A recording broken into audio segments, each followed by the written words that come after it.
तो आज आम बनवाक जाऊे माछ घांट। तो से आमर कि चुंगुड़ी आसाला जोटा कि मो बो को छड़े दूची। तो ये देखो माछ मुंडा अच्छे और कि माछ पीस गुड़ा अच्छी। तो ये आमर चुंगुड़ी बछा चलती आम चुंगुड़ी गुड़ा भाजीदेलु। तो देखो ये प्रोसेस आपण मैंने चुंगुड़ी भाजबे। तापर आमर ये माछर आम हलदी लुण गोल रखीदेचु। तो ताको आम टे भाजीदबा माछ गुड़ाक। तो माछ गुड़ा सब आमर गोटे गोटे कर बो पकई देछि कड़ाई रे।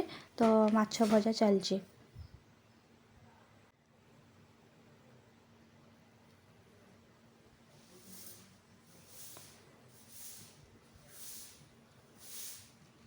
माछ भजा गुड़ाक भी हो गलानी। तो माछ भजा गुड़ा आम ए काढ़ीदबा।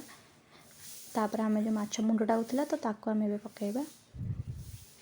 तो ये आमर सब माछ भजा चलछि। तो आम ये आम कौन करवा ना सब पनीपरिया नहीं जाइए जोटा कि आमर डालमा हम जोटा कि घांट। तापर देखो ये किसी मसला नहीं पियाज अदा रसुण एपटे ग्राइंडर में मुझे पकई शुखला लंका जीरा आउ जहाँ सब मसला काटती सब पकईली। तो ताको नहीं गली ग्राइंडिंग करने एपटे आम पनीपरिया गुड़ा सब पकईकी गोटे सीटी देदेबा। तो ये देखो बो सब पनीपरिया गुड़ा प्रेसर कुकर में पकईदेला। तापर ये मुझे किसी बुट डाली आ कि हरड़ डाली। तो बुट डाली गुड़ाक आम टे बतुरे रखीलु हरड़ डाली भी टे बतुरे रखीलु। तो से गुड़ा भी आम सब पकईबा ए। तो देखो ये सब डाली गुड़ा भी पकईदे लुण पकईदेवा हल्दी गुंड पकईदेवा। तापर तक आम नहीं गोटे गोटे सीटी हवा जाके इंडक्शन में बसईदेवा। तो किसी पानी भी देदेवे मोर मन नाला कहवाई। तो पानी भी किसी देदेवे। तो देखु ये आम ताको नहीं इंडक्शन बसईदे मैं गोटे सीटी इंडक्शन में बसईदे। तो ये आम मसला गुड़ा भी ग्राइंडिंग करदेचे। तो मसला भी ग्राइंडिंग हो तो ये आम गोटे आग गोटे तो आम जो मसला गुड़ाक ग्राइंडिंग कर रखते तो ताको आम कषा तादे आम डालमाटा को छुंक कराहब। तो देखो ये किसी तेल नहीं जाइए तेल ने तादे आम जो मसला गुड़ाक थिला ग्राइंडिंग हो पकेबे। तो देखो गोटे डालचीनी पकईदे। तापर आमर जो शुखला लंका रखी पकईदे। तापर किसी फुटण भी पकईबे। फुटण फुटी आसला परे आम मसला गुड़ा पकईबा। तो देखो ये किसी फुटण पका होची।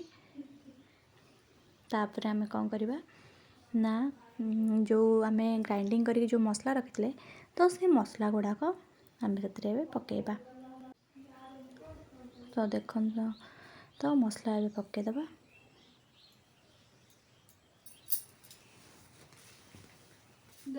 तो मसला को आम भलसे भी कषिदबा। तो देखो ये मसला गुड़ा आम कषुचे। तो ये मसला कषा चलची।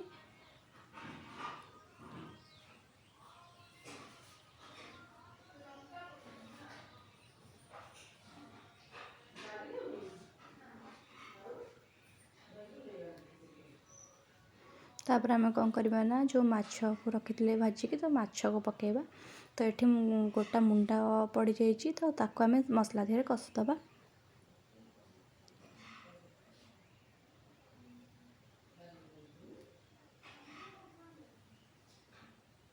तापर जो चुंगुड़ा भाजी रखी ताको भी पकेबा।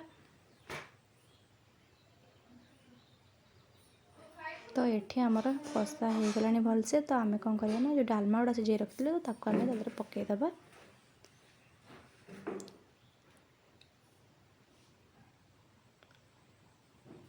तो आमर ये माछ घांट। तो देखो ये आमर माछ घांट पूरा रेडी। तो आम माछ घांटे किसी जीरा लंका गुंड पकईबा। तो से आम किसी लंका और जीरा को भाजीदबा।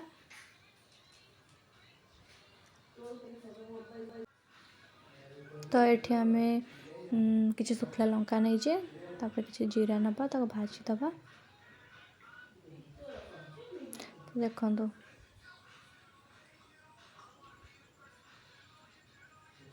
ये आमर जीरा लंका भी भलसे भाजी हो गलानी।